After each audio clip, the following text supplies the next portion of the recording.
You keep mentioning the expression, the supreme rock god of the Kaaba. What do you mean by that?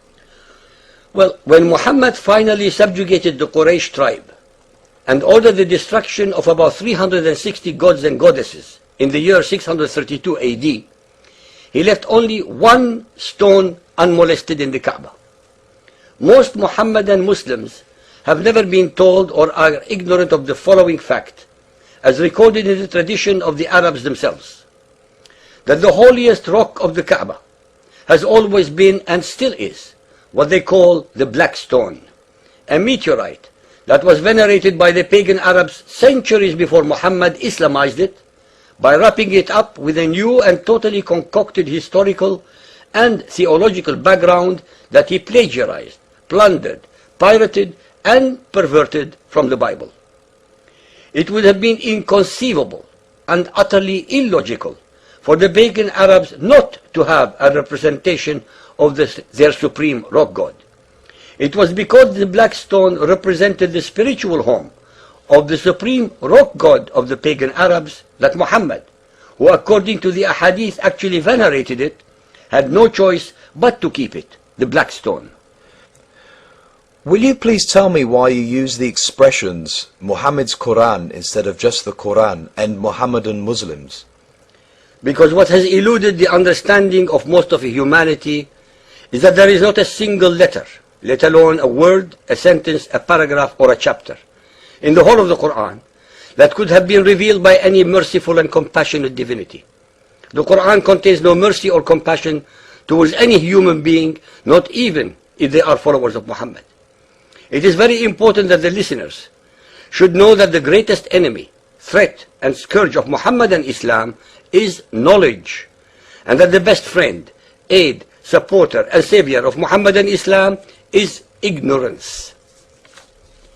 Hence, based entirely upon the Islamic sources themselves, in the Quran, in the Ahadith, and in the literature of the Muslim exegetes, I can assert that without a shadow of a doubt, and in reality, every letter, every word, every ayah, paragraph, and surah in the Quran is actually the product of Muhammad's fervent imagination, reflecting his personal thoughts, his fears, his hatreds, his lust, his anger, his jealousy, his needs, and his ideas.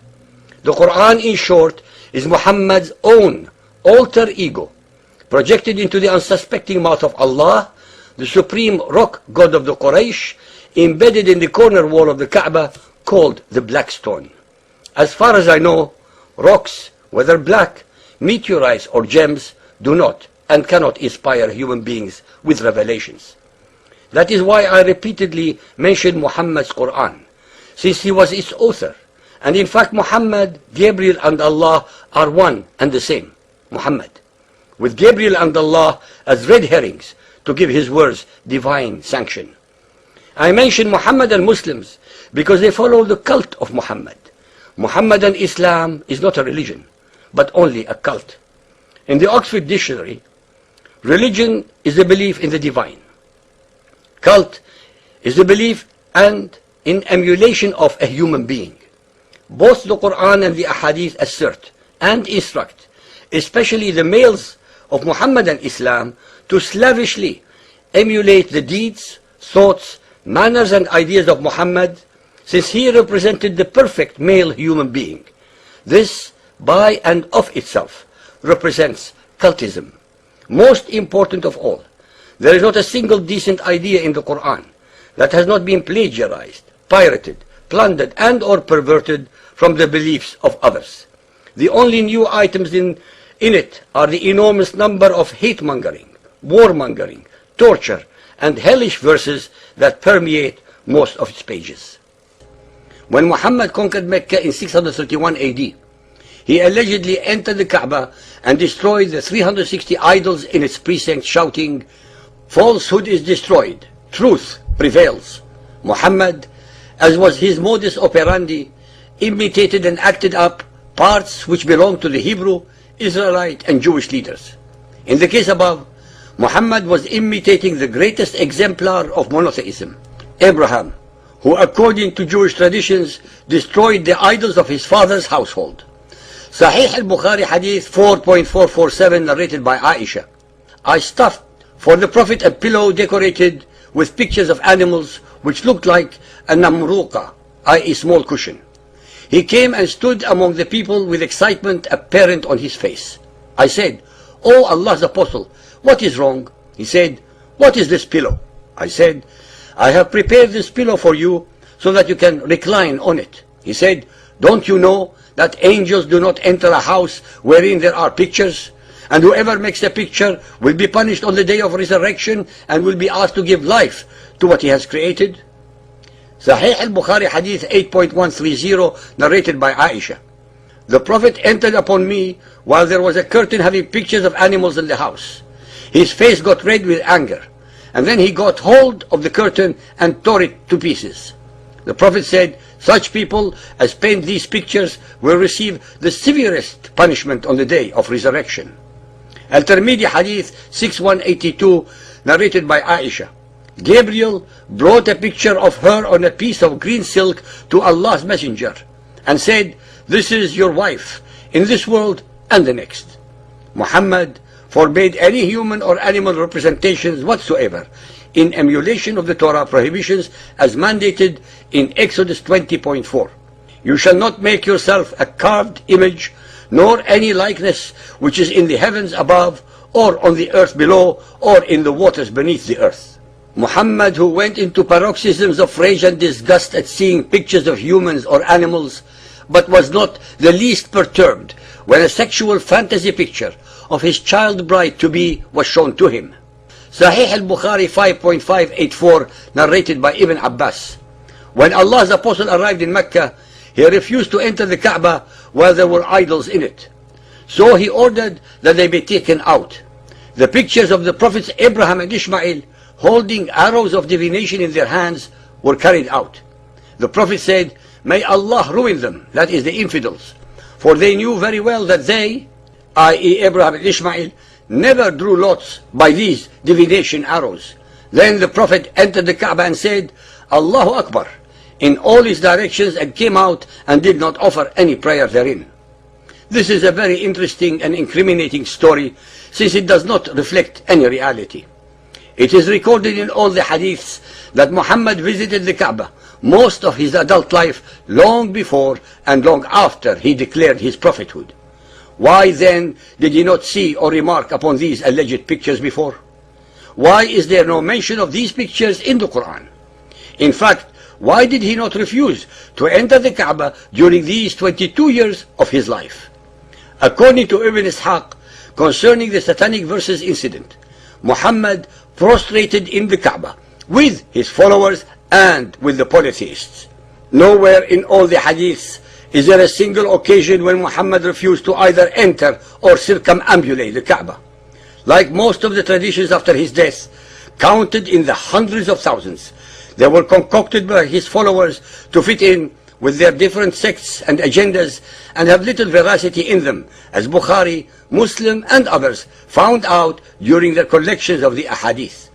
We have shown once again how it is almost impossible to accept the veracities of either the Quranic verses that contradict the Bible or the hadiths that contradict each other, as well as the very records of Muhammadan Islam.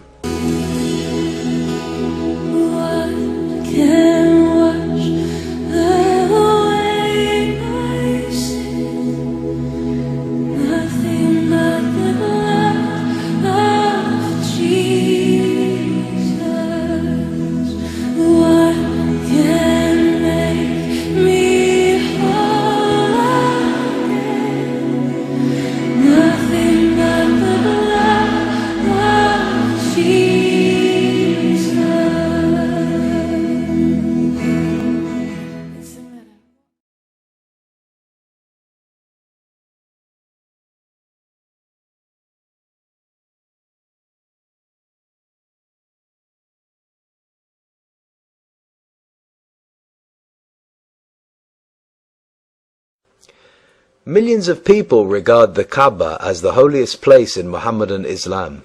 What in reality is the Kaaba? In Arabic, it means a cube, stele, Bet El.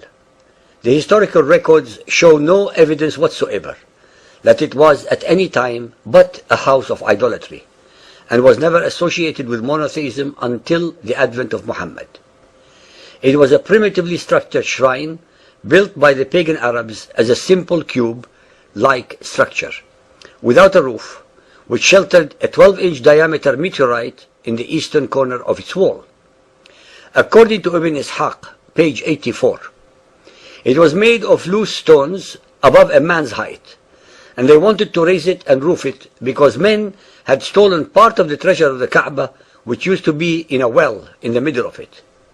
This stone can be kissed during the preambulation, the circulation of the faithful around the Kaaba.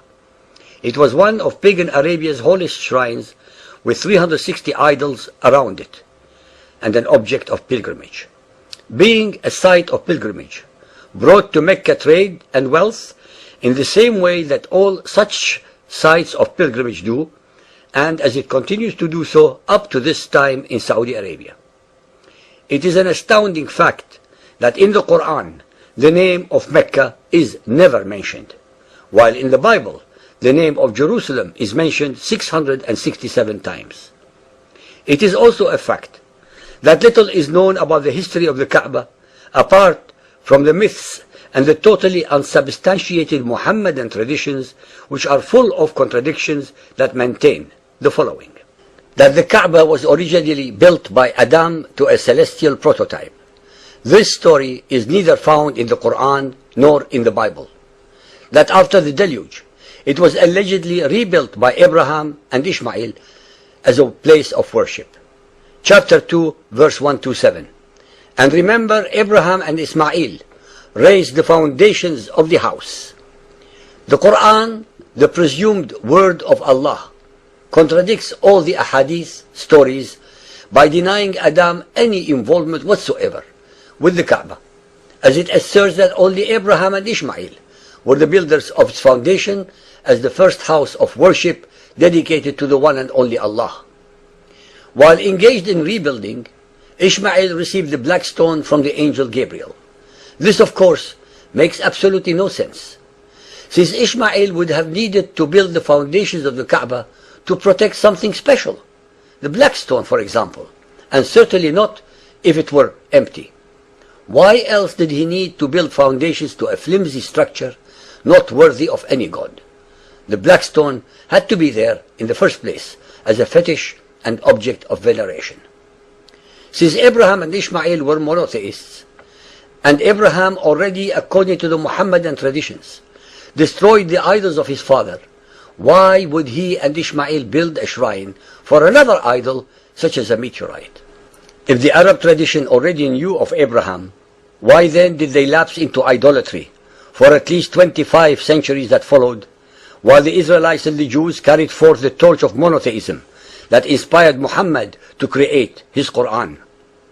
How was it possible that not a single pagan Arab was called Ibrahim or Ismail, if they actually were the fathers of the Arabs? In contrast, after Muhammad, his name is carried by an enormous number of his followers. If the traditions are true, why then do repeated Quranic verses insist in clear terms that they, the Arabs, were actually totally ignorant of previous revelations, such as in chapters 2, 151, 11, 49, 12, 3, 16, 43, etc. It is imperative that we make clear even the obvious, that the alleged Arabian traditions contradict everything written in the Bible regarding Abraham and Ishmael, since according to the Bible, neither Abraham nor Ishmael knew a God called Allah. They never traveled south to Arabia. They never knew any place called Mecca or structure called Kaaba. They never built the foundations of any structure. They never heard of or knew any messenger called Gabriel. Every single item in both the Quran and the Hadiths regarding Abraham and Ishmael are lies and deceptions.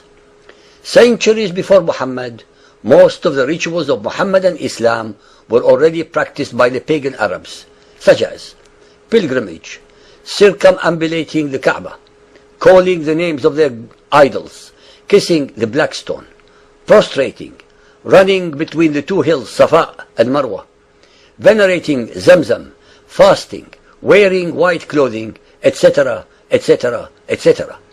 In reality, Muhammad simply incorporated all the pagan rituals, traditions and fetishes of the pagan Arabs and Islamized them to give his cult legitimacy, a sense of identity and an image of uniqueness, so that he made it easier and less stressful for his brother Arabs to move from idolatry and paganism to his brand of monotheism by continuing the practices of their pagan fathers.